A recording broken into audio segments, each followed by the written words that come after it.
अस्सलाम वालेकुम नाजरीन। 29 जून 2026 और दिन है सोमवार का।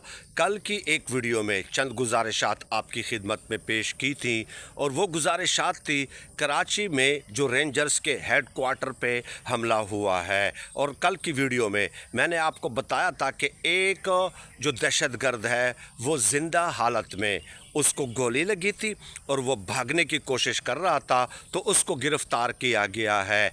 वो जो दहशतगर्द है उनका ताल्लुक़ अफ़गानिस्तान के साथ है और नाम उनका उस्मान अली है।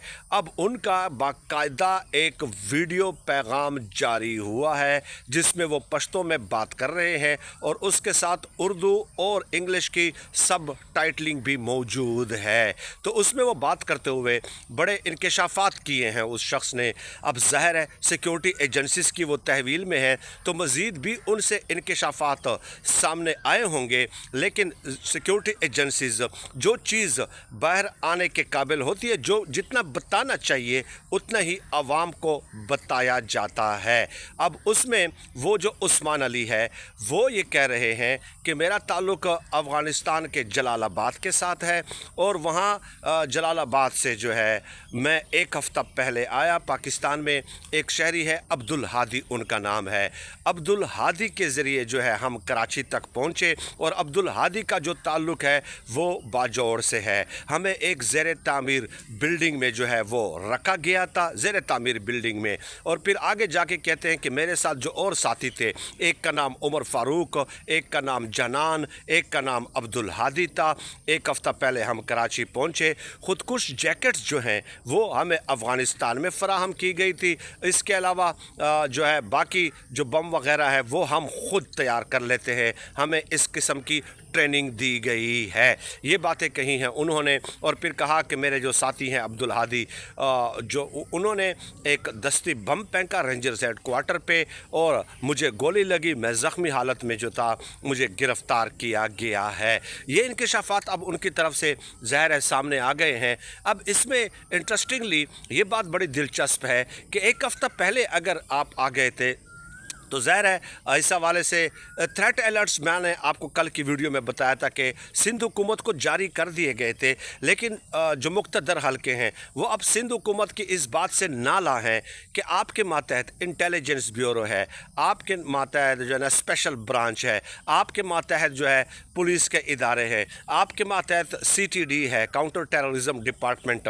थ्रेट अलर्ट जारी करने के बावजूद भी आपने कोई कार्रवाई नहीं की और इसलिए अब ये गौर किया जा रहा है कि सिंध में रेंजर्स को खुसूसी इख्तियारात दिए जाएंगे। जी हाँ, सिंध में रेंजर्स को खुसूसी इख्तियारात देने पर गौर किया जा रहा है।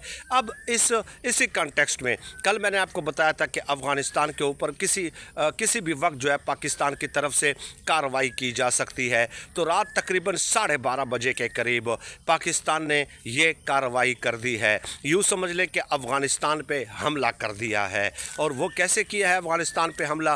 पाकिस्तान के जो तैयारे हैं, जो जंगी जहाज़ हैं, वो अफ़गानिस्तान के 3 सूबों के अंदर दाखिल हुए हैं, पख्तिया और कुनड़, इन तीनों सूबों में। और वहाँ पे ज़बरदस्त रात को धमाकों की आवाज़ें सुनाई दी है और आग के शोले बुलंद होते हुए नज़र आए हैं। अब वहाँ पे अफ़गान सहाफ़ी बाकायदा इस हवाले से रिपोर्ट कर रहे हैं कि एक घर को भी निशाना बनाया गया, ये उनका बताना था। फिर उस घर से जब कुछ लोगों ने बाहर जाने की कोशिश की फिर उनको टारगेट किया गया। इस किस्म की इत्तलात भी अब सामने आ रही हैं। तो ये पाकिस्तान की तरफ से एक अटैक किया गया है। अफ़गानिस्तान के ऑफिशल्स की जानिब से कोई कन्फर्मेशन नहीं सामने आ रही, लेकिन पाकिस्तान के वजारत इत्तलाआत ने बाकायदा ऑफिशियली इसको कन्फर्म करते हुए कहा है कि रात को जो हमने कार्रवाई की है या जो हमला किया है इसमें 25 के करीब मिलिटेंट्स को हमने मार दिया है।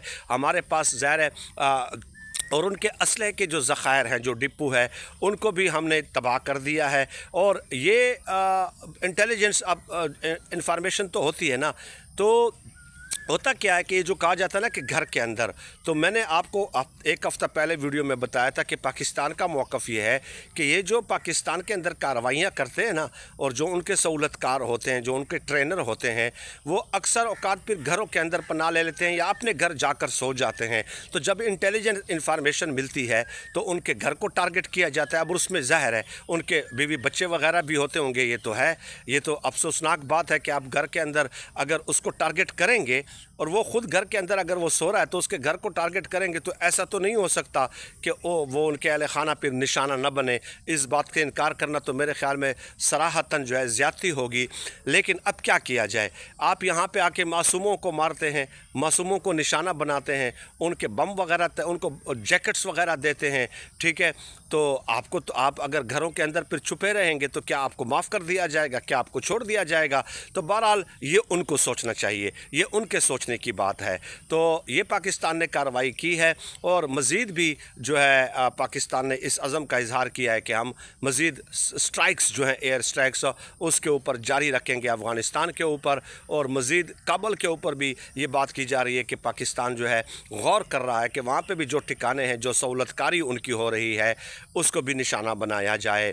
अब ये कल की अपडेट थी। 28 जून को पाकिस्तान ने जो ऑफिशियली कंफर्म किया है कि जमातुल अहरार के कमांडर को भी बाजोड़ में जो है वो मार दिया गया है। और कुल मिला के 28 जून को जो है 29 के करीब दहशतगर्दों को पार कर दिया गया है, जिनमें से 4 पाकिस्तान में और 25 के करीब मिलिटेंट्स और दहशतगर्द जो हैं वो अफ़गानिस्तान में मार दिए गए हैं। तो ये एक कशीदा सूरत हाल है, क्योंकि वहाँ से जो अफ़गानी गिरफ़्तार हुआ है ज़िंदा हालत में, उस्मान अली, जिसका मैंने नाम बताया, और उसने ये भी बताया कि मेरा ताल्लुक़ जो है जमातुल अहरार के साथ है। अब इसी कॉन्टेक्स्ट में मैं आपको एक और ख़बर देता जाऊँ कि 11 जुलाई को पाकिस्तान जो है बाकायदा अफ़गानों के ख़िलाफ़ जो मज़ीद कुछ रह गए हैं पाकिस्तान के अंदर, उनके ख़िलाफ़ भी क्रैकडाउन की तैयारी मुकम्मल हो चुकी है, उनको वापस अफ़गानिस्तान भेजने के लिए। तो ये कुछ ख़बरें थी जो मैंने आपको बता दी हैं। अब कुछ लोग कहते हैं कि पाकिस्तान को अफ़गानिस्तान के साथ डिप्लोमेटिक फ़्रंट भी खोलना चाहिए। तो पाकिस्तान का मौक़िफ़ ये है कि डिप्लोमेटिक फ़्रंट का फ़ायदा इसलिए नहीं है कि कई अदवार हो चुके हैं मुज़ाकरात के, ये तहरीरी ज़मानत भी दे देते हैं, लेकिन उसके बावजूद भी ये मुल्क के अंदर मौजूद दहशतगर्दों के ख़िलाफ़ कोई कार्रवाई नहीं करते। तो हम डिप्लोमेटिक फ़्रंट्स कैसे खोलें कि जब इनकी ज़बान का एतबार ही नहीं है। ये जो ना सालिस की मौजूदगी में, थर्ड पार्टी मीडिएटर की मौजूदगी में तस्लीम कर लेते हैं कि हाँ, हमारे यहाँ मसाइल मौजूद हैं और हम कार्रवाई करेंगे, लेकिन उसके बावजूद भी बैनुल अक़वामी फोरम्स पे कमिटमेंट के बावजूद भी ये कार्रवाई नहीं करते, उनको डिस्प्लेस नहीं करते, उनको रिलोकेट तक नहीं करते। तो हम क्या इनके साथ डिप्लोमेटिक फ्रंट्स पे बात करें? तो एक पेचीदा सूरत हाल है बहरहाल पाकिस्तान के लिए, क्योंकि ये मामला इतना सिंपल नहीं है सिर्फ अफ़गानिस्तान की हद तक। ये कल भी मैंने आपको बताया था कि अब ये मामला चला गया है रा और मुसाद के हाथ में। रा और मुसाद ने अपना दूसरा ठिकाना बना लिया है अफ़गानिस्तान को, ठीक है, और उनको तो एक आसान एक ठिकाना मिल गया है पाकिस्तान के ख़िलाफ़ साजिशें करने के लिए। बराह रास्त उनको अब पाकिस्तान के साथ जंग करने की कोई ज़रूरत ही बाकी नहीं रही है। तो ये एक सूरत हाल थी जो मैंने आपकी खिदमत में पेश की। अल्लाह पाक से दुआ है कि अल्लाह पाक हमें खल्क़ खुदा के लिए आसानियाँ पैदा करने की तौफ़ीक़ अता फ़रमाए। आमीन या रब्बल आलमीन।